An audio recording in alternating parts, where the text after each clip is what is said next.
태초에 하나님께서 이 세상을 엿새 동안 창조하셨습니다. 마지막 여섯째 날에는 바로 첫사람 아담을 만들어 주셨지요. 하나님께서 아담이 홀로 사는 것이 좋게 보이지 않아 돕는 배필을 만들어 주시기로 하였습니다. 하나님께서는 아담의 갈비뼈를 취하여 여자로 만드시고, 그리고 남자와 여자라 부르셨습니다. 그리고 이들을 부부라 그렇게 만들어 주셨지요. 그리고 이들을 지상낙원이 내는 동산에서 살게 하셨습니다. 동산 모든 나무의 열매를 먹으라고 하셨죠. 하지만 동산 중앙에 있는 선악을 알게 하는 나무의 열매만큼은 절대 먹지 말라고 명령하셨습니다. 만일 내가 먹는 날에는 반드시 죽을 것이다 라고 하셨습니다. 그런데 어느 날 짐승 중에 아주 간교한 뱀이 여자에게 다가와서 이렇게 말합니다. 하나님이 정말 너에게 동산나무의 열매를 먹지 말라고 하시더냐? 라고 물었습니다. 여자가 대답하기를 동산나무의 열매를 먹을 수 있지만 동산 중앙에 있는 나무의 열매는 하나님 말씀에 너희는 먹지도 말고 만지지도 말라. 너희가 죽을까 하노라 라고 하셨다는 것입니다. 그러자 뱀이 여자에게 말합니다. 아니야, 너희가 결코 죽지 않는다. 너희가 그것을 먹는 날에는 너희 눈이 밝아져서 하나님과 같이 되고 선악을 알게 될까 봐 하나님께서 그렇게 말씀하신 것이야 라고 말했지요. 그의 여자가 동산 중앙에 있는 나무의 열매를 보니 먹음직도 하고 보암직도 하고 정말 지혜를 줄 만큼 탐스럽게 보이기 시작했습니다. 결국 여자는 그 나무의 열매를 먹고 자기와 함께한 남편에게도 주어서 먹게 하였지요. 이에 그들의 눈이 밝아졌습니다. 그런데 자기들의 몸이 벌거벗은 걸 보게 되었지요. 부끄러워서 무화과 나무로 치마를 만들어 가리우게 되었습니다. 그리고 그날 바람이 부는데 동산에 거니시는 하나님의 소리를 듣게 되었습니다. 아담과 그의 아내는 하나님의 낯을 피하여 동산 나무 사이에 숨었습니다. 마침 하나님께서 아담을 부르셨습니다. 아담아, 네가 어디 있느냐? 아담이 대답합니다. 내가 동산에서 하나님의 소리를 듣고 제가 벌거벗은 것이 두려워 숨었습니다. 하나님께서 누가 너의 벌거벗은 것을 너에게 말해 주었느냐? 내가 너에게 먹지 말라 명한 그 나무의 열매를 네가 먹었느냐? 아담은 이렇게 대답합니다. 하나님이 짝지어 주신 여자가 그 나무의 열매를 내게 주어 먹었습니다. 하나님께서는 여자에게 물었습니다. 네가 어찌하여 이렇게 하였느냐? 여자가 대답하길 뱀이 나를 꾀물어 내가 먹었습니다. 하나님께서는 뱀에게 또 물었습니다. 네가 이렇게 하였으니 네가 모든 가축과 들의 모든 짐승보다 더욱 저주를 받아 배로 다니고 살아있는 동안 흙을 먹게 될 것이다 라고 말씀하셨습니다. 이제 하나님께서는 남자와 여자와 뱀에게 이런 형벌을 내렸습니다. 뱀은 여자와 원수가 되고 여자의 후손은 네 머리를 상하게 할 것이고 뱀 너는 여자의 팔꿈치를 상하게 할 것이다. 또 여자 너는 임신하는 고통을 겪게 되고 수고하며 자식을 낳을 것이고 뿐만 아니라 너는 남편을 사모하지만 남편은 너를 다스리게 될 것이다. 아담에게는 너는 네 아내의 말을 듣고 내가 먹지 말라고 한 그 나무의 열매를 먹었으니 네 평생에 수고하여 그 소산을 먹게 될 것이다. 또한 흙에서 취했으니 흙으로 돌아갈 때까지 너는 평생에 땀을 흘려야 먹을 수 있을 것이다 그렇습니다. 그리고 너는 흙이니 흙으로 돌아갈 것이다. 이제 하나님께서는 아담과 하와가 생명나무의 열매를 먹고 영생할까 봐 그들을 쫓아내셨습니다. 바로 에덴 동산 동쪽에 그룹 천사들과 두루는 불칼 두어 생명나무를 지키게 하시고 결국 이제 우리 조상 아담과 하와는 하나님께 큰 죄인이요 원수가 되어 쫓겨나서 아름답고 영원한 지상 낙원에 이제는 다시는 돌아갈 수 없게 되었던 것입니다. 그런데 하나님께서는 우리에게 너무도 큰 은혜를 베풀어 주셨습니다. 그것은 하나뿐인 하나님의 아들을 이 땅에 보내신 것입니다. 그리고 그 아들을 우리가 범한 죄를 위하여 인간 최고의 극형인 십자가에서 우리를 대신하여 우리 죄를 대속하게 하여 죽게 하신 사건인 것입니다. 예수님의 십자가의 사건 중에서 우리가 늘 듣는 이야기지만 어느 과학자가 십자가의 형벌을 과학적으로 분석해 놓은 내용을 제가 인터넷에서 봐서 참고로 여러분에게 전하겠습니다. 현대 과학자들이 하면 예수님의 고통의 시작은 예수님이 재판을 받으시고 십자가를 지시기 전 이미 겟셋마네 동산에서부터 시작이 되었다고 합니다. 의사인 누가가 기록한 그 누가복음은 예수님께서 겟셋마네 동산에서 기도하실 때 힘쓰고 더욱 애써 기도하니 땀이 땅에 떨어지는 핏방울 같이 되더라 라고 기록하고 있습니다. 그러니까 쉬운 말로 땀방울이 핏방울이 되었다는, 핏빛이 되었다는 것입니다. 현대 과학자들이 하면 피땀을 흘린다는 것이 과학적으로 전혀 불가능한 것은 아니라는 것입니다. 그러니까 사람이 극도로 감정적인 그런 과로 상태일 때 충분히 그런 현상이 나타날 수 있다고 합니다. 예수님은 십자가에 달리시기 전에 정신적으로 엄청난 스트레스를 받고 있었다는 것입니다. 예수님의 고통은 이미 이때부터 시작된 것이라고 보는 그런 의학자들의 견해가 많다고 합니다. 자, 유다의 배반으로 결국 예수님은 태형과 함께 십자가형을 선고받게 됩니다. 당시 로마는 모든 형을 집행하기 전에 죄수들을 기둥에 묶어두고 태형을 가하는데, 즉 채찍질에 가해진 이 근육의 피하 조직은 갈갈이 찢어진답니다. 그리고 근육 속의 혈관들 터져서 몸의 구석구석에 피가 고이며 정말 엄청난 말할 수 없는 고통을 수반하게 된다고 합니다.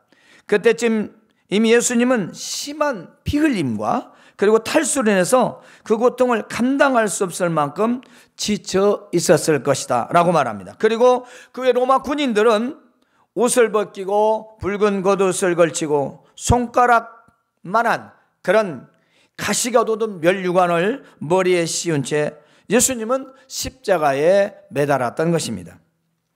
그 당시 쓰인 채찍 끝에는 바로 쇠 구슬과 그 짐승의 뼈조각이 달려서 그 때릴 때마다 살에 박혀서 당기면은 살찜이 떨어진다는 것입니다. 참으로 그 예수님이 그 고통을 우리는 조금이라도 실감할 수 있습니다. 그리고 십자가의 무게는 무려 60kg에 다다릅니다. 이미 지칠 대로 지치신 예수님이 십자가를 메고 골고다 언덕까지 걸어간 거리는 대략 800m 정도 된답니다. 예수님의 손목과 발에 박은 못의 길이는요, 저가만치 18cm, 대략 20여 cm가 다 되는 엄청난 그런 못입니다. 근데 못이 박힌 이 발등과 이 손바닥은요, 바로 중추신경이 지나가는 곳에서 너무나도 피부로 정신적으로 온몸이 다 고통을 느낄 수밖에 없는 그런 부분이랍니다. 십자가에 매달리신 예수님의 몸무게의 팔은 약 15cm 정도가 늘어나고 어깨는 탈골되었다고 합니다. 결국 힘이 빠지고 시간이 갈수록 그 근육에 엄청난 고통과 그리고 횡격막이 올라붙으며 숨을 수 없는 가품과 그 고통에 경련이 일어나게 된다고 합니다. 의학박사 트루만 데이비스의 진술을 하면 팔에 힘이 빠지고 근육에 엄청난 경력과 가혹한 고통이 따르게 되고 그 고통으로 뒤로 앉아 예수님은 단 한 번의 짧은 그 숨이라도 쉬어보려고 사투를 하셨을 것이다 라고 말했습니다. 결국 예수님께서는 호흡곤란과 과다한 출혈로 돌아가셨습니다. 우린 예수님의 그 죽음의 사인을 좀 더 쉽게 말하면 무엇으로 표현할 수 있을까요? 예수님의 사인은 다른 말로는 아파서 죽으셨다는 것입니다. 실감하세요? 여러분들, 왜 때려? 아파 죽겠네. 아파서 죽은 사람 있어요? 맞아서 아파서 죽었다. 맞아서. 그러니까 예수님은 십자가에서 그 고통이 너무 커서 견디지 못하고 아파서 죽으셨다는 것입니다. 병이 걸려서 죽은 것도 아니고 창에 찔려서 죽인 것도 아니고 고통으로 죽으셨다는 것입니다. 예수님이 죽으신 후에 로마 병사는요, 예수님의 옆구리를 예리한 창으로 찔러 예수님의 죽음을 다시 한번 확인했습니다. 창으로 찔려서 죽은 게 아니라 이미 예수님이 죽었는데 다시 한번 살아날까 봐 옆구리를 창으로 찔른 겁니다. 또한 우리를 사망의 골짜기에서 구원하시기 위하여 십자가의 고통을 당하셨습니다. 주님을 잊어버리고 내 생각과 내 뜻대로 살아온 나를 위하여, 주님을 모른 척 외면했던 나를 위하여 갖은 고초와 죽음과 죽음보다 더 큰 십자가의 고통을 끝까지 견뎌내셨던 것입니다. 오늘 본문에 있는 말씀을 우리가 간략히 설명하면 이렇습니다. 하나님께서 우리 죄를 위하여 십자가에 흘린 예수님의 피로 화평을 이루게 하셨다라는 것입니다. 그래서 하나님과 화목하게 되기를 기뻐하셔서 예수님이 십자가에서 고난받으셨다는 것입니다. 전에 악한 행실, 즉 첫사람 아담의 범죄로 인하여 모든 사람이 하나님을 떠나 마음으로 하나님과 원수가 되었다고 합니다. 그러나 이제는 예수님의 죽으심으로 인하여 하나님과 화목하게 되었습니다. 또한 너희를 거룩하고 흠없고 책망할 것이 없는 자로 하나님 앞에 세우고자 하셨다는 것입니다. 바로 저와 여러분을 하나님 앞에서 흠없고 깨끗하게 세우시기 위하여 예수님이 이 땅에서 고난을 받으셨다는 것입니다. 그러므로 여러분은 믿음의 튼튼하게 틀을 굳게 잡아 굳건히 서 있어야 합니다. 그리고 여러분이 들은 복음의 기쁨의 그 소식, 천국 그 소망에서 떠나지 말아야 하는 것입니다. 그리고 이제 성도들을 위하여 받는 괴로움을 기뻐하고 그리스도의 남은 고난을 자신의 몸된, 즉 주님의 몸된 교회를 위하여 바울의 몸에 채운다고 고백합니다. 우리 주님 예수 그리스도께서 당하신 고난은 무엇일까요? 그것은 하나님께서 창조하신 인간의 범죄로 인한 영원한 지옥의 형벌에서 영원한 천국에 이르게 한 영생의 회복 사건인 것입니다. 우리는 이제 예수님의 그 고난을 통하여 용서와 구원을 얻었습니다. 우리는 이제 그리스도의 남은 고난이 무엇이며 어떻게 참여해야 할 것일까요? 여기서 그러면 그리스도의 남은 고난은 무엇인가? 예수님의 십자가의 고난이 뭐 부족함이 있는 것이냐? 그렇지 않습니다. 그 남은 고난은 속죄의 고난도 아닙니다. 예수님의 그 고난으로 말미암아 구원을 받아 살아가는 성도들이 바로 당하는 고난을 말합니다. 믿는 자들이 당하는 고난이 바로 그리스도의 남은 고난이지요. 즉 그리스도의 몸된 교회를 위하여 받는 고난을 말합니다. 성도들이 믿음을 지키며 주님의 몸된 교회를 보존하기 위하여 당하는 고난을 말합니다. 이 고난은 영육간의 모든 고난을 말하지요. 바울 사도가 골로새 교회 성도들 위하여 받는 괴로움은 기뻐했다고 했습니다. 그리스도께서 자신의 몸인 교회를 위하여 받으신 권한을 자신의 몸에 채워가고 있다는 것입니다. 여러분, 그는 주를 위하여 바로 모든 고난을 자신의 몸으로 감당하고 있다는 것입니다. 바울 사도가 기록한 이 편지의 장소는 어딜까요? 로마의 감옥이었습니다. 그리스도의 복음을 전하다가 붙들려서 태장을 맞고 채찍을 맞고 손과 발이 묶여 옥에 갇혀 있었습니다. 그럼에도 불구하고 자신이 당하는 이 괴로움과 고난을 기쁘게 당했다는 것입니다.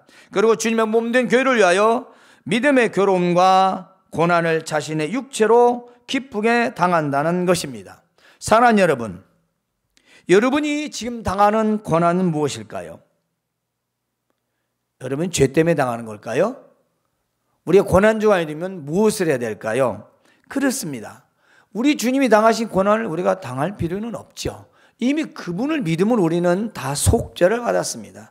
그런데 속죄를 받은 우리가, 용서받은 우리가 우리의 삶에서 과연 어떻게 살아가는 것인가?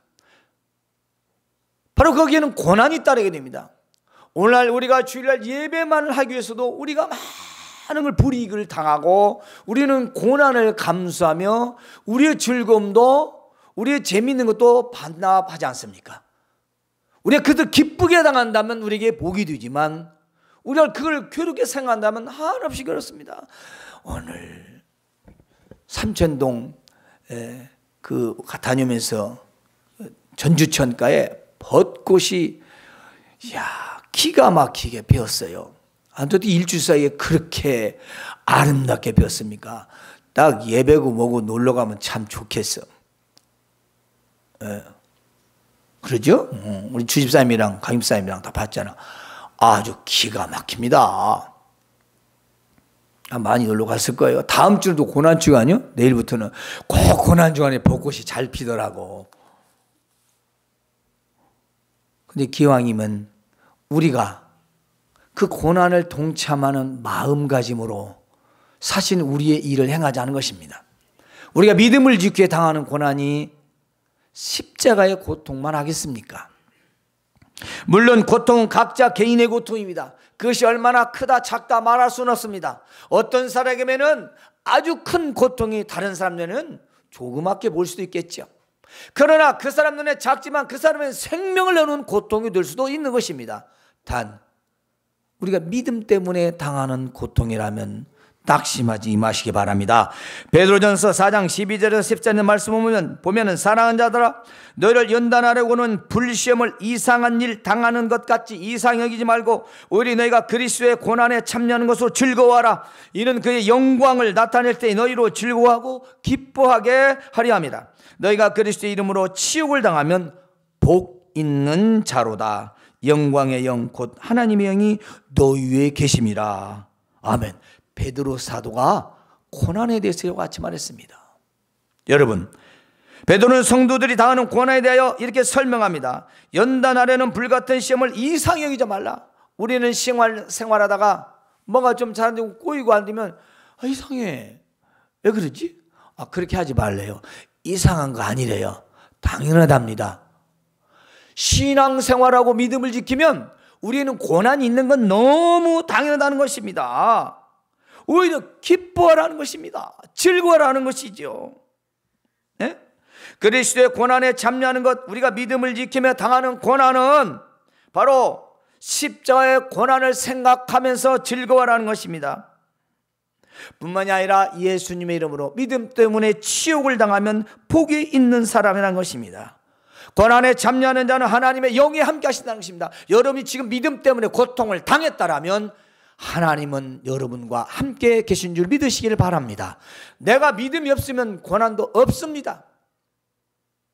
그렇잖아요? 자, 우리 너무 쉬우니까 오해하지 마시고 우리가 예배를 참여해서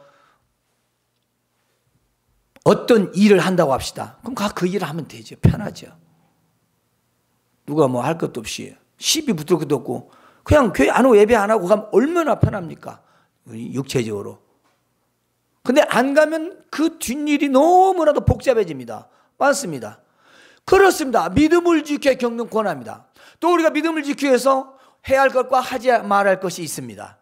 그런데 믿음을 그냥 버리면 너무 쉽습니다. 즐겁습니다. 괜찮습니다. 그런데 그 믿음을 지켜야 내가 만약에 견뎌한다면 어떤 때는 비난도 받고 어떤 때는 조롱도 받고 어떤 때는 속도 상하고 여러분의 고통스러운 일들이 있습니다.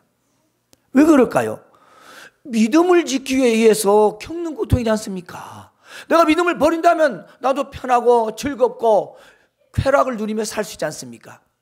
남의 눈치 볼 것도 없고 나 하고 싶은 대로 하면 살면 되잖아요. 그러니 왜 그렇습니까? 그렇습니다.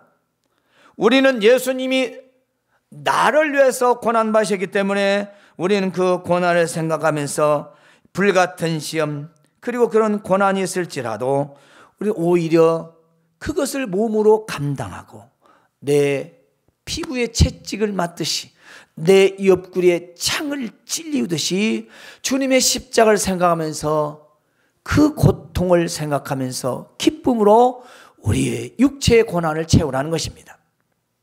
복이 있다는 것입니다. 하나님이 함께 하신다는 것입니다. 그리고 예수 그리스도께서 다시 오실 때 함께 즐거워하고 영광을 나누게 될 거라는 것입니다.